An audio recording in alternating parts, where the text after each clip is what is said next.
స్తోత్రం. హల్లెలూయా. ప్రభునందు ప్రియమైన దేవుని సంగమా, ఈ చదవబడినటువంటి ఈ లేఖన భాగంలో మరి 119వ దావీదు కీర్తన ఈ 97వ వచనం నుండి ఈ 104వ వచనం వరకు మనము ఇప్పుడు చదువుకున్నాం. అందరం కూడా మనము ప్రతివాక్యాలుగా ఈ మాటలన్నిటినీ పలికాం. దేవునికి స్తోత్రం. హల్లెలూయా. మరి ఈ 97వ వచనం నుండి 104వ వచనం వరకు కూడా ఈ చదివిన వాక్యము ఎంతో అమూల్యమైనదిగా, మనకెంతో ఉపయోగకరమైనదిగా, మన జీవితాలకు ఎంతో ఆశీర్వాదకరమైనదిగా ఈ లేఖన భాగాలు మనకి కనబడుతున్నాయి. ఈ కీర్తనకారుడు దేవుని వాక్యమునకు ఉన్నటువంటి ప్రాముఖ్యతను, దేవుని వాక్యం పట్ల ఈ భక్తునికి ఉన్నటువంటి విశేషమైనటువంటి ఆసక్తి, ఒక ప్రత్యేకమైనటువంటి శ్రద్ధను ఇక్కడ మనకి నేర్పిస్తున్నాడు. హల్లెలూయా. దేవుని వాక్యమును ధ్యానించేవారు, దేవుని వాక్యమును వినేవారు, దేవుని వాక్యమును గైకొనేవారు, దేవుని వాక్యానుసారంగా నడిచేవారు ఏ విధంగా మరి ఆ వాక్యము వారికి ఆశీర్వాదకరంగా ఉంటుందో, ఆ వాక్యము వారికి ఏ విధంగా ఉపయోగకరంగా ఉంటుందో ఈ కీర్తనకారుడు మనకి చాలా చక్కగా వివరిస్తున్నాడు, వర్ణిస్తున్నాడు. దేవునికి స్తోత్రం. హల్లెలూయా. ఆయన అంటున్నటువంటి మాట చూడండి, నీ ధర్మశాస్త్రము నాకెంతో ప్రియముగానున్నది, దినమెల్లా నేను దానిని ధ్యానించుచున్నాను. ఈ మాట పలుకుతున్న వ్యక్తి ఒక మహారాజు. హల్లెలూయా. రాజు పలుకుతున్నటువంటి మాట. రాజుకి తీరిక ఉంటుందండి కదా? ఎప్పుడు రాజరిక పాలనలో, రాజరిక వ్యవస్థలో మరి తన రాజ్యమును గురించినటువంటి అనేకమైనటువంటి బాధ్యతలు అతడు కలిగి ఉంటాడు. కాబట్టి ఎక్కువ శాతము అతనికి తీరిక దొరికేటువంటి అవకాశము లేదు. ఈ మాటలు పలుకుతున్నటువంటి ఈ భక్తుడు విశేషమైనటువంటి వ్యక్తి. హల్లెలూయా. ఆయన ఎవరో కాదు, మరి దేవుని సేవకుడని పిలువబడుతూ మహారాజు అని వర్ణింపబడుతున్నటువంటి దావీదు భక్తుడు. హల్లెలూయా. దావీదు భక్తుని యొక్క జీవితంలోనికి ఒకసారి మనం చూసినప్పుడు, అతడు బ్రతికిన దినములన్నీ, అతడు రాజు అయిన తర్వాత 40 సంవత్సరములు అతడు రాజ్య పరిపాలన చేశాడు. ఈ 40 సంవత్సరాలు కూడా దావీదు భక్తుడు యుద్ధాలు చేస్తూనే ఉన్నాడంట. అతడు తీరికగా ఉన్నటువంటి సందర్భము ఎక్కడా కనబడట్లేదు. అతనికి అనేకమైనటువంటి యుద్ధాలలో అతడు పాల్గొంటూ, ప్రత్యక్షంగా పాల్గొంటూ, ఆ యుద్ధాలలో అతడు ఎప్పుడూ విజయాన్ని సాధించే వ్యక్తిగానే పరిశుద్ధ గ్రంథం మనకు తెలియజేస్తూ ఉంది. ఆ దావీదు భక్తుడు ఏ యుద్ధములోనూ ఓడిపోయినట్లుగా పరిశుద్ధ గ్రంథంలో వ్రాయబడలేదు. అంతటి విశిష్టత కలిగినటువంటి వ్యక్తి, అంత తీరిక లేకుండా యుద్ధాలు చేస్తున్నటువంటి వ్యక్తి. హల్లెలూయా. మరి అతను అంటున్నాడు, ఆ దైవజనుడు అంటున్నాడు, ఆ భక్తుడు అంటున్నాడు, నీ ధర్మశాస్త్రము నాకెంతో ప్రియముగానున్నది, దినమెల్లా నేను దానిని ధ్యానించుచున్నాను. హల్లెలూయా. యుద్ధాలు చేసి ఆయన వాక్యాన్ని ధ్యానించడానికి ఎలా కుదురుతుందండి అని చాలామంది ప్రశ్నిస్తారు కదా. హల్లెలూయా. వాక్యము నేర్చుకోవడానికి అనేక రకాలైనటువంటి మాధ్యమాలు ఈ రోజుల్లో మనకు అందుబాటులో ఉన్నాయి. అనేకమైన ప్లాట్ఫామ్లు మనకు అందుబాటులో ఉన్నాయి. ఏమండి, ఆ రోజుల్లో వారు వ్యక్తిగతంగా చదువుకోవడము, లేదు అంటే వారు మందిరానికి వెళ్ళినప్పుడు దైవోపదేశకులు వారికి ఉపదేశించడం ద్వారా, ఏమండి, ప్రధాన యాజకులు వారికి ఆ ధర్మశాస్త్రమును బోధించడం ద్వారా వారు ధర్మశాస్త్రాన్ని నేర్చుకునేటువంటి పరిస్థితులు అవి. హల్లెలూయా. అయితే దావీదు భక్తునికి ఉన్నటువంటి విశేషమైనటువంటి ప్రత్యేకత ఏంటంటే, దేవుని వాక్యము పట్ల అతనికి చాలా ఆసక్తి ఉంది, విశేషమైన ఆసక్తి ఉంది. హల్లెలూయా. దేవుని వాక్యాన్ని ధ్యానించటంలో అతడు ఎప్పుడు కూడా వెనుకకు తీసినటువంటి పరిస్థితులు మనకి కనబడవు. ఈ 119వ కీర్తన మొత్తము కూడా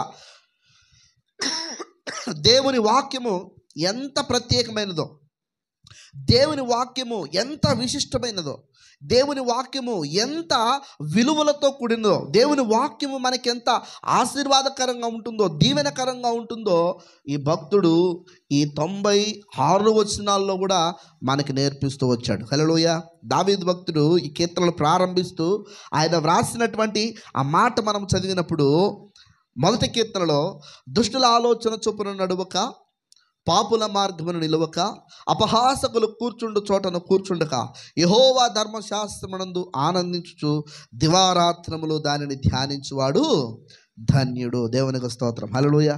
దేవుని వాక్యమును ధ్యానించేవాడు ధన్యుడిగా ఉంటాడు. దేవుని వాక్యాన్ని అనుసరించి నడిచేవాడు ధన్యుడిగా ఉంటాడు. కాబట్టి నా జీవితం ధన్యకరమైంది.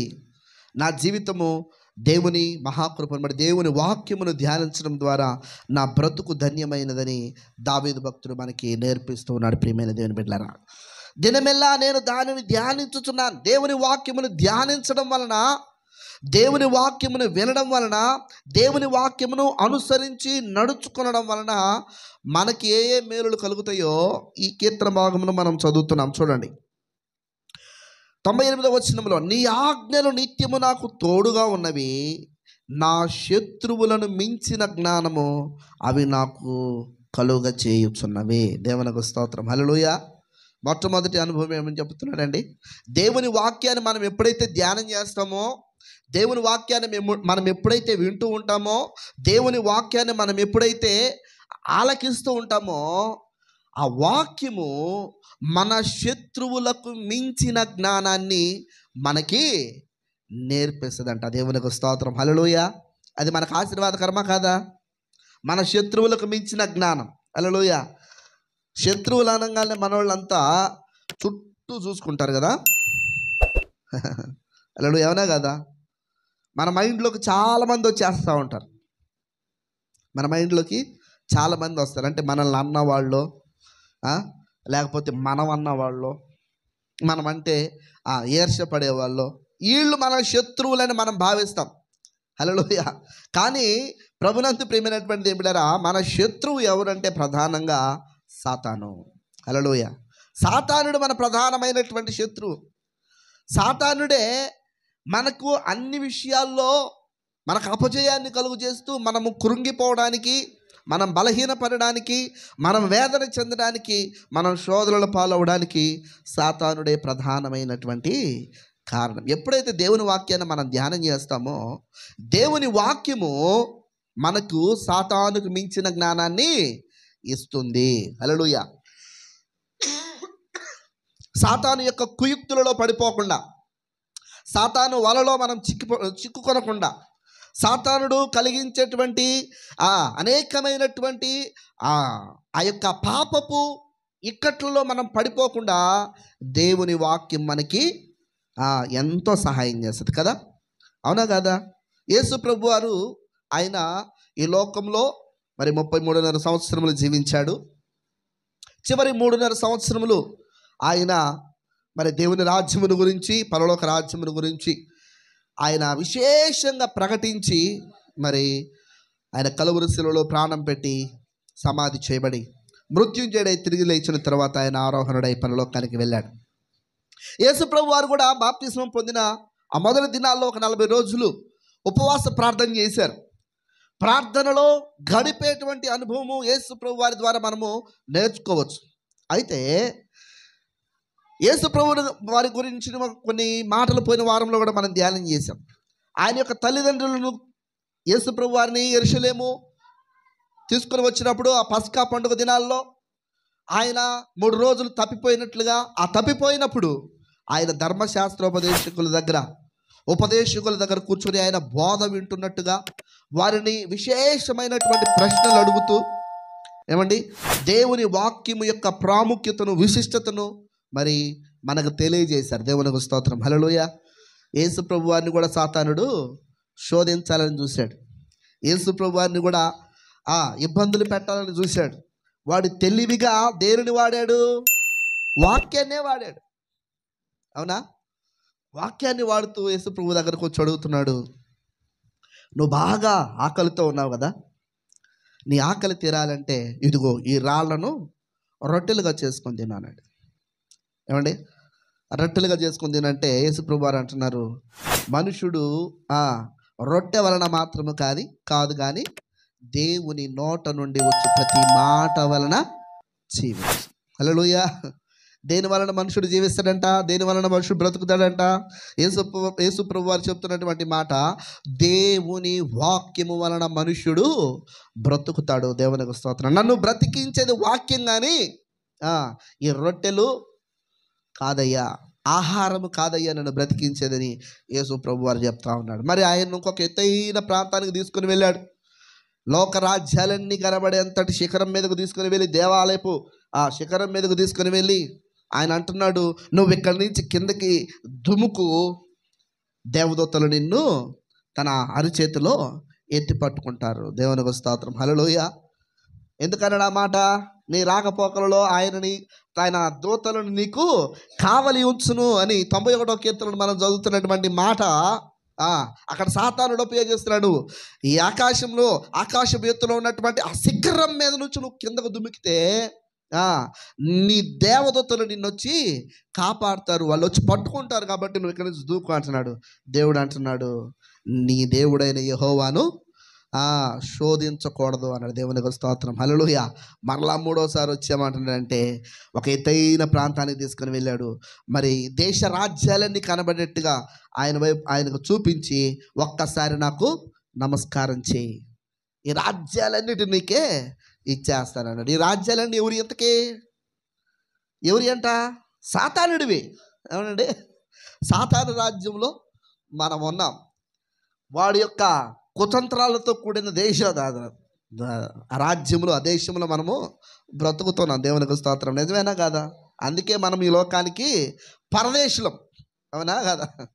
ఇది మన సొంత దేశం కాదు, మనం వెళ్ళాల్సిన దేశం ఇంకొకటి ఉంది, అదే పరలోక రాజ్యం. దేవునికి స్తోత్రం. ఆ రాజ్యం శాశ్వతమైంది.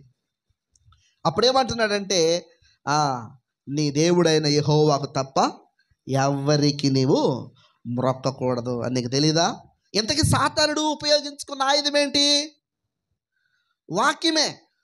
కానీ నువ్వు ఆ వాక్యాన్ని ధ్యానం చేయలేదనుకో, నీలో ఆ వాక్యం లేదనుకో, సాతానుడు కల్పించేటువంటి ప్రతి కుతంత్రములను నువ్వు పడిపోతావు. మనుషుడు అనుకుంటాడు నేను చేసేది దేవుని చిత్తం అనుకుంటాడు. కాదు, మనము చేసేది దేవుని చిత్తం కాదు. అవునా కదా? మన ఇష్టాన్ని బలవంతంగా ఆయన మీద రుద్ది, ఇది నీ చిత్తము అని భ్రమించి పాపంలో పడిపోతూ ఉంటాం. హల్లెలూయా. అవునా కదా? దేవుని చిత్తానుసారంగా మనం నడుస్తామా అంటే నడుస్తున్నామని అనుకుంటాం, కానీ నిజంగా దేవుని చిత్తములో మనుషుడు లేడు. మనుషుని చిత్తములోనే మనుషుడు బ్రతుకుతున్నాడు కాబట్టి అనేకమైనటువంటి ఇక్కట్లలో పడిపోతూ ఉన్నాడు. అలా నువ్వు పడిపోకుండా ఉండాలి అంటే నీకు ప్రధానమైన ఆయుధం ఏమిటి అని నువ్వు ఆలోచన చేస్తే అది పరిశుద్ధ గ్రంథమే, పరిశుద్ధ వాక్యమే. నువ్వు ఎప్పుడైతే వాక్యాన్ని నువ్వు ధ్యానం చేస్తావో ఆ వాక్యము నిన్ను పడిపోకుండా శత్రువులకు మించిన జ్ఞానాన్ని దేవుడు నీకు అనుగ్రహిస్తాడు. హల్లెలూయా. రెండవదిగా మనం చూస్తున్నాం, చూడండి 99వ వచనములో, నీ శాసనములను నేను ధ్యానించుచున్నాను, కావున బోధకులందరికంటే నాకు విశేష జ్ఞానము కలదు. దేవునికి స్తోత్రం. హల్లెలూయా. ఏమంటున్నాడంటే ఇక్కడ ఇంకొక ప్రత్యేకమైనటువంటి విషయం. ఈ మాట మరి సేవకులకి మింగుడు పడకపోవచ్చు. అంటే నాకంటే నువ్వు జ్ఞానమా, నాకంటే నీకు వాక్యం బాగా తెలుసా అని ప్రశ్నిస్తున్నాము. హల్లెలూయా. నిజంగా నేటి దినాల్లో సేవకుల కన్నా కూడా విశ్వాసులే బలంగా ఉంటున్నారు. దేవునికి స్తోత్రం. ఎందుకనంటే వారు వాక్యాన్ని ధ్యానిస్తున్నారు కాబట్టి, దేవుని వాక్యాన్ని వింటున్నారు కాబట్టి, దేవుని వాక్యానుసారంగా నడుస్తున్నారు కాబట్టి. హల్లెలూయా. బోధకులందరికంటే విశేష జ్ఞానం నాకు వస్తూ ఉంది. ఎందుకు వస్తుంది విశేష జ్ఞానం అంటే, నేను వాక్యాన్ని ధ్యానం చేస్తున్నాను, నేను వాక్యాన్ని వింటూ ఉన్నాను. వింటున్నావా? నువ్వు ఇంతకీ దేవుని వాక్యాన్ని వింటున్నావా? దేవుని వాక్యాన్ని ధ్యానం చేస్తున్నావా?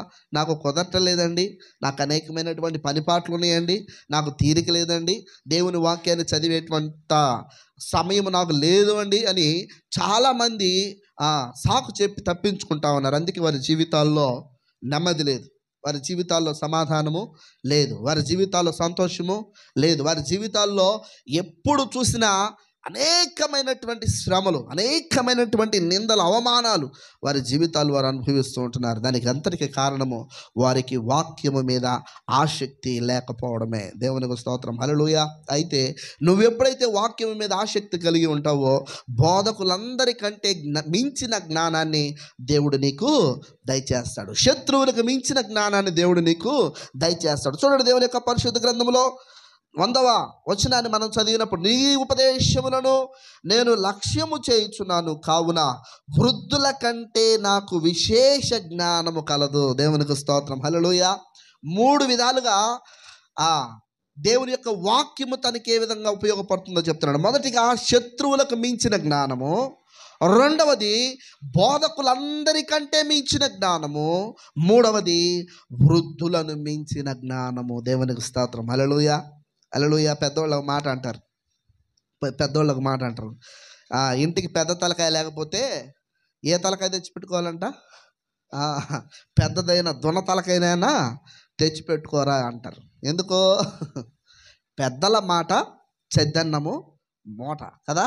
నిజంగా పెద్దలు చెప్పేటువంటి అనేకమైనటువంటి విషయాలు మనకి వీళ్ళు మాకు చెప్తే మేము తెలుసుకోవాలన్నా, ఈయన చెప్తే మేము నేర్చుకోవాలన్నా అనేటువంటి ఒక చులకన భావంతో ఉంటారు చాలామంది. హల్లెలూయా. కాదండి, నువ్వు ఎప్పుడైతే దేవుని మీద ఆధారపడడం నేర్చుకుంటావో పెద్దలను గౌరవిస్తావు. నువ్వు ఎప్పుడైతే పెద్దలను గౌరవిస్తూ ఉంటావో దేవుని వాక్యం మీద నీ మనస్సు నిలుపుతావు. దేవుని వాక్యాన్ని ఎప్పుడైతే నువ్వు ధ్యానం చేస్తావో వారిని మించిన జ్ఞానం, వృద్ధులను మించిన జ్ఞానం దేవుడు నీకు దయచేస్తాడు. హల్లెలూయా, హల్లెలూయా. ఈరోజు ఇక్కడ నిలబడి దేవుని వాక్యాన్ని చెప్పడానికి, దేవుని వాక్యాన్ని ప్రకటించడానికి నాకు ఎక్కడి నుంచి వచ్చింది? ఆ కృప ఎక్కడి నుంచి వచ్చింది? హల్లెలూయా. దేవుని వాక్యమును శ్రద్ధగా ధ్యానించడం వల్లనేగా. దేవుని వాక్యాన్ని శ్రద్ధగా ఆలకించి, దేవుని వాక్యం ఏమి నేర్పిస్తుందో గ్రహించి, దేవుని వాక్యాన్ని అనుసరించి నడుచుకోవడం ద్వారా మీకు మార్గదర్శిగా మారడానికి దేవుడు కృప చూపించాడు. హల్లెలూయా. చిన్న వయసులోనే సేవలోనికి రావడానికి దేవుడు సహాయం చేశాడు. అనేక మంది పెద్ద పెద్ద సేవకులు వారు కూర్చొని నన్ను దేవుని వాక్య పరిచర్యలో వాడుకున్నారు. దేవునికి స్తోత్రం, హల్లెలూయా. అటువంటి కృపను ఇచ్చాడు దేవుడు. ఎందుకనంటే దేవుని వాక్యము పట్ల నాకున్నటువంటి ఆసక్తి, దేవుని వాక్యం పట్ల నాకున్నటువంటి శ్రద్ధ దేవుని సన్నిధిలో నన్ను ఘనంగా వాడుకొనడానికి కారణమైంది. అదే విషయాన్ని ఈ యొక్క భక్తుడు, దేవుని దాసుడు, మహారాజు అయినటువంటి దావీదు భక్తుడు కూడా సెలవిస్తున్నాడు. వృద్ధులకు మించిన జ్ఞానాన్ని దేవుడు తన యొక్క ఆజ్ఞలను అనుసరించడం ద్వారా నాకు, ఉపదేశములను లక్ష్యం చేయడం ద్వారా నాకు ఇచ్చాడు అంటున్నాడు. హల్లెలూయా. తర్వాత ఆయన అంటున్నాడు, చూడండి, నేను నీ వాక్యమును అనుసరించున్నట్లు దుష్ట మార్గములన్నిటిలో నుండి నా పాదములు తొలగించుకొని ఉన్నాను. హల్లెలూయా. దేవుని వాక్యం మీద మనకి ఆసక్తి రావాలి అంటే, దేవుని వాక్యం పట్ల మనకి శ్రద్ధ రావాలి అంటే, దేవుని వాక్యాన్ని మనము అనుసరించి నడుచుకోవడానికి మనకొక ఇష్టము కలగాలంటే ముందు మన మార్గం ఎలా ఉంది, మన త్రోవలు ఎలా ఉన్నాయి, మనం ఎక్కడ నడుస్తున్నాం, మనం ఎక్కడ ఉంటున్నాం, మన పాదాలు ఎట్టుపోతున్నాయి. హల్లెలూయా. మన యొక్క జీవితం ఎట్టుపోతుందో పరిశీలన చేసుకోవాలి. పరిశీలన చేసుకొని ఆ తప్పుడు త్రోవలో నుండి, ఆ తప్పుడు మార్గంలో నుండి, ఆ తప్పుడు నడకలో నుండి మనము బయటికి రావాలి. ఇక్కడ అంటున్న మాట ఏమిటంటే, దుష్ట మార్గములన్నిటిలో నుండి నా పాదములు తొలగించుకొనుచున్నాను. హల్లెలూయా. ఇది నాకు క్షేమకరం కాదు, నేను చేస్తున్నటువంటి పని నాకు క్షేమకరం కాదు, ఈ త్రోవలో నాకు మేలు లేదు, ఈ త్రోవలో నాకు సుఖము లేదు, ఈ త్రోవలో నాకు సంతోషము లేదు, ఈ త్రోవలో నాకు నెమ్మది లేదు అని ఎప్పుడైతే లోకములో నుండి నువ్వు వేరుపడతావో అప్పుడే నీవు దేవుని వాక్యం మీద దృష్టి నిలపడానికి వీలు కలిగింది. హల్లెలూయా. లోకములో నుంచి నువ్వు వేరుపడకుండా, లోకాశల నుండి నువ్వు వేరుపడకుండా, లోకపు ఇచ్చల నుండి నువ్వు వేరుపడకుండా, లోకానికి నువ్వు వేరుపడకుండా దేవుని వాక్యం మీద నువ్వు శ్రద్ధ నిలపలేవు. హల్లెలూయా. అందుకే దావీదు భక్తుడు అంటున్నాడు, ఈ దుష్ట మార్గములన్నిటిలో నుండి నేను తొలగి నీ వాక్యం మీద నేను మనసు నింపుకొని ఉన్నానయ్యా అంటున్నాడు. ఆ తర్వాత ఆయన అంటున్నటువంటి మాటలు చూడండి, 103వ వచనములో 103వ వచనములో నీ వాక్యములు నా జిహ్వకు ఎంతో మధురములు, అవి నా నోటికి తేనె కంటే తీపిగా ఉన్నవి. నీ ఉపదేశం వల్ల నాకు వివేకము కలిగెను, తప్పు మార్గములన్నీ నాకు అసహ్యములాయెను అంటున్నాడు. దేవునికి స్తోత్రం. హల్లెలూయా. దేవుని మాటలు మనం ధ్యానం చేస్తూ ఉంటే, దేవుని వాక్యం మీద మనం ఆశ పెట్టుకుంటే ఆ వాక్యం మనకి ఎలా ఉంటుందంట, నా నోటికి తేనె కంటే తీపిగా ఉన్నాయి అంట. తేనె కంటే మధురమైంది ఏమైనా ఉందా లోకంలో? ఉందా అండి? హల్లెలూయా. తేనె కంటే మధురమైంది ఏది లేదు లోకంలో. కానీ ఈ దావీదు భక్తుడు అంటున్నటువంటి మాట ఏమిటంటే, నీ వాక్యము తేనె కంటే నాకు తీపిగా ఉంది. హల్లెలూయా. చాలామందికి దేవుని వాక్యం అంటే చాలా చేదుగా ఉంటుంది. ఏమండి? దేవుని వాక్యం అంటే చాలా బాధ. దేవుని వాక్యం అంటే ఎంత భయమో. ఏమండి? హల్లెలూయా. పాటలు పాడేటప్పుడు బాగానే ఉంటారు, ఆరాధన చేసేటప్పుడు బాగానే ఉంటారు, సాక్ష్యాలు చెప్పేటప్పుడు బాగానే ఉంటారు. ఏమండి? ప్రతి కార్యక్రమంలో చాలా ఉజ్జీవంగా ఉంటారు, చాలా శ్రద్ధగా ఉంటారు, చాలా అలర్ట్గా ఉంటారు. వాక్యము అనేసరికి అరే రే రే రే ఎంత బాధ అంటే, ఎంత వేదన, ఎంత కష్టం. పురిటి నొప్పులు పడుతూ ఉంటారు చాలామంది. ఏమండి? పురిటి నొప్పులు అంటే తెలుసుగా? హల్లెలూయా. చాలామందికి తెలియదులేండి. పురిటి నొప్పులు అంటే పెద్దవాళ్ళకి మాత్రమే తెలుసు, చిన్నపిల్లలకి అలా తెలుస్తుంది. ఆ నొప్పి చాలా తీవ్రమైనది. హల్లెలూయా. స్త్రీకి అది రెండవ జన్మ లాంటిది కదండి. చచ్చి బతికినంత పని అన్నమాట. చాలామందికి వాక్యం అంటే అలా ఉంటుంది. వారికి ఎట్లా అది మధురం అవుతుంది? కాదు కదా, వాళ్ళకి చేదే కదా. హల్లెలూయా. మరి ఇంతకీ మీకు ఎలా ఉన్నదో మిమ్మల్ని మీరు పరిశీలన చేసుకోండి. దేవుని వాక్యం అంటే మీకు ఆసక్తి ఉందా? దేవుని వాక్యం మీద నువ్వు ఆసక్తి నిలిపితే సాతానుకి మించినటువంటి జ్ఞానం నీకు దొరికింది. దేవుని వాక్యం మీద నువ్వు శ్రద్ధ నిలిపితే బోధకులందరికంటే మించిన జ్ఞానం నీకు దొరుకుతుంది. దేవుని వాక్యం మీద నువ్వు ఆశ పెట్టుకుంటే ఏమండి, వృద్ధులందరికంటే మించిన జ్ఞానం నీకు దొరుకుతుంది. హల్లెలూయా. మరి అటువంటి జ్ఞానాన్ని నువ్వు సంపాదించుకోవాలంటే కేవలము పరిశుద్ధ గ్రంథంలో వ్రాయబడినటువంటి ఆయన ఆజ్ఞలను, శాసనాలను, కట్టడలను, ఏమంటే న్యాయ విధులను మనం అనుసరించి నడుచుకోవడం ద్వారా మనం అట్టి గొప్ప మేలులను మన జీవితంలో మనం అనుభవించగలుగుతాం. కాబట్టి అట్టి కృపను పరిశుద్ధాత్మ దేవుడు మనకు అందరికీ దయచేసి మరి వాక్యాన్ని శ్రద్ధగా ఆలకించి వాక్యానుసారంగా నడిచేటువంటి ఆ మంచి మనస్సును దేవుడు మనకందరికీ దయచేసి ఆయన సేవలో మనల్ని అందరినీ కూడా వాడుకొని బలపరిచి నడిపించునుగాక. ఈ కొద్ది మాటలు దేవుడు మనకి వెనుకల్లో దీవించి ఆశీర్వదించునుగాక. దయచేసి అందరం పైకి లేచి నిలబడ